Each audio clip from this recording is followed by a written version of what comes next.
Artbeads Cafe. Oh my goodness. We have all things bubbly, beady, and Leslie Rogalski, who is having a very hard time keeping a straight face, of course. She is our esteemed guest and teacher for this lovely segment of Artbeads Cafe. Leslie, we're so happy to have you here. And I am hating every minute of being here. And we have Cynthia, of course, Grand Wazoo designer, absolutely one of my favorites, joining us here today. Again, we are here with our very first pajama party, our Beading PJ party. Yes, we're happy you could join us. And we're going to show you some really fun ways to bead with Leslie. Leslie Rogalski, like I said, a very dear friend of mine. Okay, how this whole thing started many years ago is in a hotel room in pajamas. This is the woman that taught me how to seed bead. I have cursed her and I have blessed her both, because now all I do is spend all my money on seed beads. But the whole point is we wanted to be in our pajamas so she could teach us again how to seed bead beaded beads and share them with you guys. So put it on pause, run and get your jammies, pick up a little bubbly, and join us as Leslie tells us all about beaded beads. So Leslie, fill everybody in on about yourself. Okay, well, I love to wear pajamas and I love to bead in my pajamas, and hence my alter ego, Sleepless Beader.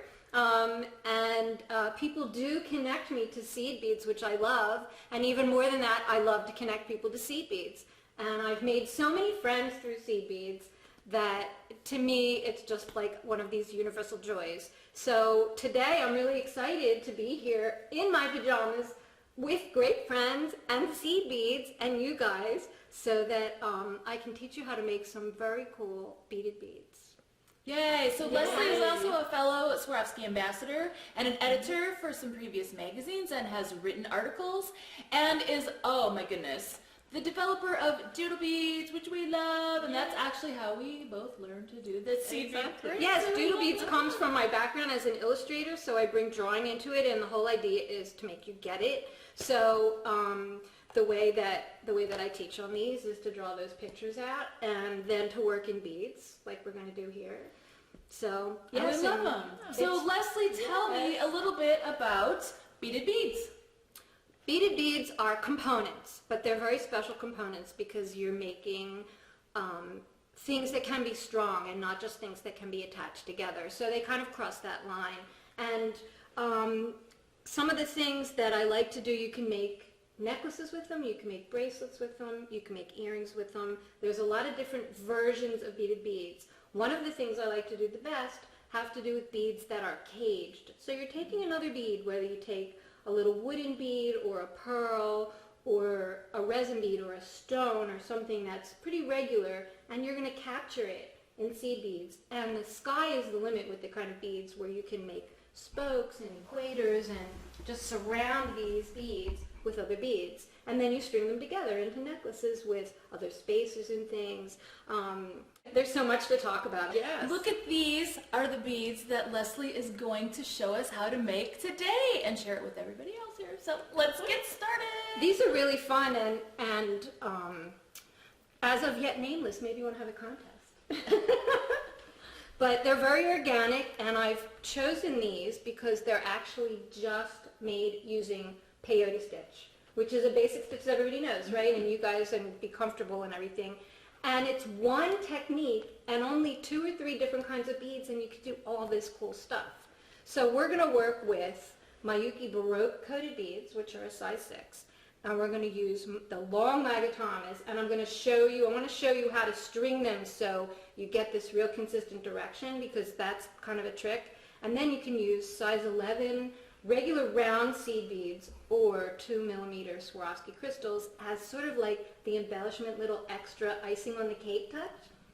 So, you ready? Near and dear to my heart. Yes. Okay. Cynthia picked out her favorite colors, and I picked out my favorite colors, and you've picked out yours. So you show us how to start. Okay, and I have this whole collection here of these beads that I was challenged to think outside of my colorway. So I went into blues.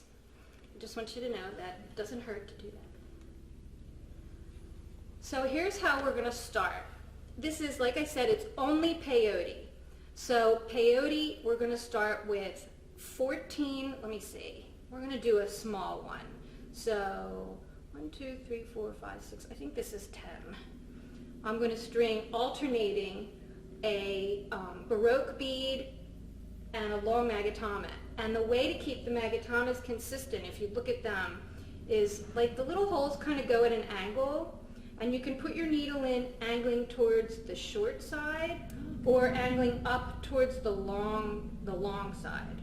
So it doesn't matter which way you do it as long as that's the way you always string them.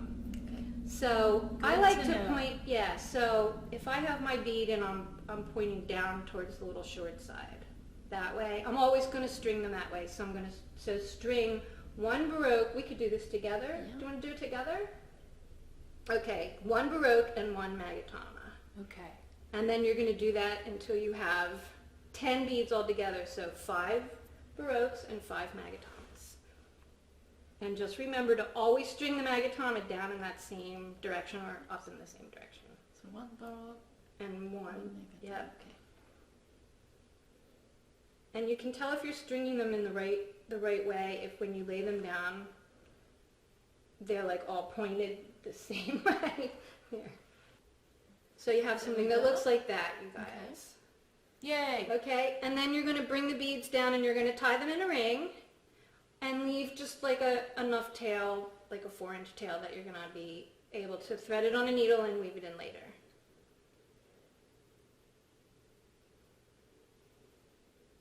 That's already cute, just like Yeah. that. You know it is. It's It looks like like a a little little star. flower. Oh. Yeah. Okay, and actually, so did you You guys do a knot? double knot? You're gonna, tie it in like a little square knot. Yeah. And I overlapped my beads, so you just have to watch. See, it's champagne, and then we had bacon earlier, so it's like a bit. Well, and I think these beads can be a little naughty. I mean, I have They found can be, that, but- yeah, they can be naughty. So you don't know which batch you're getting. No. Are they naughty or nice? Right. Oh, Okay. they're so cute. Okay, so, and Okay. these, and the magatamas, like you said, they're very rambunctious, and we're Yes. gonna constantly have to push them into place and make sure that they're turned. So as you're working this is actually a tube that we're making, this beaded bead. Okay. And you're gonna make sure and look at your magatamas, and they should all sort of be pointing around, going in the same direction. And it looks like everybody did a good job. Okay. Give me a fist bump. Okay, fist bump. Yay. Okay. Now what? Now, you have your thread at your knot. And you don't ever want to keep beading from a knot. You want to pass through the next bead, and we're going to pass through the Baroque bead from your knot. Okay. And what we're going to do now is we're going to add the next round with the long magatamas. And this is really like the trickiest part of this project because we want to keep these, you want to make sure you're stringing them in the same direction. Oh, I hope I'm ready. Okay, Are so you ready? just look at your magatama and look at where you're going to have to pass the thread. And you want to make sure that if your ring thread is passing down towards the short wise, you're going to always pass down through the short wise. So here's a trick to teach you. If you look at the outside of the bead, it's on an angle pointing one way or the other. Mm-hmm. That's the angle that you're going through. So how about if you show us and then we can okay. I know this is a little tricky, but it's very effective, as you see in the beads. So my beads are strung going down towards the short side, so I'm going to position my magatama so that I'm stringing it down towards the short side. All right, if I turned it over, I'm going up towards the long side. So look at your bead and turn your bead over from one side to the other, and you'll see that one side your needle goes down towards the short side. And let me see if I can show you how that's going to look.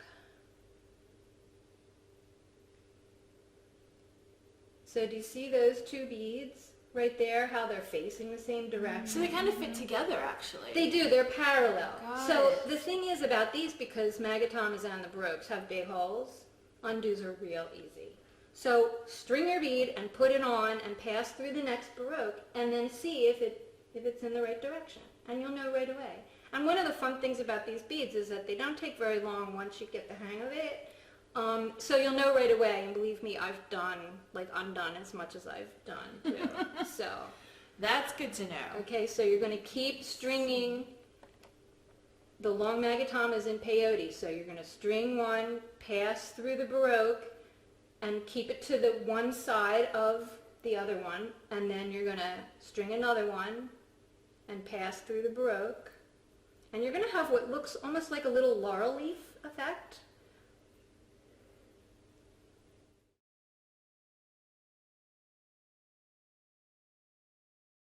Sometimes it takes a couple rows until they really sort of fall into place, which is kind of a pain if you have to redo it if you've done it wrong, but eventually it works. Well, especially peyote, the first 3 rows I think are just sheer agony because you can't see that it looks right. It doesn't look right for so very long. Right. And you're like, oh my goodness. Now I can tell, I'm going to show you why I can tell this is wrong. Can you see how they're facing in 2 different directions, here and here? Wrong. So I knew right away, so I can just pull it out and string it the other way. I strung it wrong. One of the things I have to say about when I started to do these, as I made it up, I just kept trying different sizes of beads with, I knew I wanted to use the baroques and the long magatamas, and I tried a lot of different other stitches and other techniques, and big ones and little ones, and so it's really fun. And I think once you get it, you're going to say, what if I did this? What if I added this color? What if I added 2 rows or 3 rows or smaller beads or big beads? And that, to me, that's the fun of playing with your beads. Yeah, and I like to always encourage people to try different shapes too, because they'll look completely different than what you thought they would look, and sometimes better. Right. Okay, how about a review here, because I'm not really... Well, one of the things to remember is this is a tube, so I've finished mine, and sometimes it helps to put a roll of paper or something in the middle of it. Would that help you guys with this? I mean, if you look at this, you can see how the sides, because we're building out a tube. So you're working in, yours looks really cool. It's kind of like circular peyote. Okay, so I have finished the 3rd row, actually. It's the 2nd go round with the long magatamas, and it's just tubular peyote, and just like in tubular peyote, when I reach the first bead that I strung, I'm going to step up by passing through that one again, and now I'm going to start adding another round, and this time I'm just going to add the baroques. Now, some people find it easier to work with a paper tube inside, so I think I'm going to do that now, and I'm just going to stick this little paper tube in, and this will really help you see how that works and where your thread is. And that helps to hold on to it while you're trying to add your rows, right? It does, and whenever you work in just basic tubular peyote, you can stick that little paper tube in, or a straw or something. So here's my thread, and now I'm going to pick up the baroques and do a round in baroque, and I'm going to skip the baroque and pass from magatama to magatama to add the baroques. So you're going to have a stripe of the baroque coated beads going around. So I've picked one up, and now I'm going to pick another one up, and I'm going to pass in peyote stitch, and it's really easy because these are so long to see like where it goes, the in and out, and I'm going to pass through the baroque, and you want to make sure your thread doesn't get stuck on there, and you can see how they're fitting right in there. So I'm going to work around really fast in basic tubular peyote from magatama to magatama in this case. And it's really cool, you know, these are magatamas, but you can use, when you do tubular peyote, you can substitute out all kinds of beads. Well, that's what I find interesting, is that this is really just tubular peyote, but it doesn't look anything like it because you're using the different shapes. That's right, and you can see with my fingers, I'm pushing the magatamas to stand up. So now we have a couple rows. Let me put the last baroque in this round, and I'm passing through the magatama. Whoops. Now you can see I just got that caught on the paper tube, so I'm just going to move that off. So you just want to be careful with that. And remember, like in any other tubular peyote, once you meet the first bead, you're going to pass through the first one that you did again to step up. And my next round would be the magatamas. And I would go from baroque to baroque, stringing a magatama. So what this is going to look like when it's finished is something like this. And that's how they stand up. That's so beautiful. But wait, there's more because you can embellish it and add size 11 round seed beads or 2mm Swarovski crystals. Oh, Stringing, just stringing, you do it afterwards. String the little beads from magatama to magatama to create these little belts around it.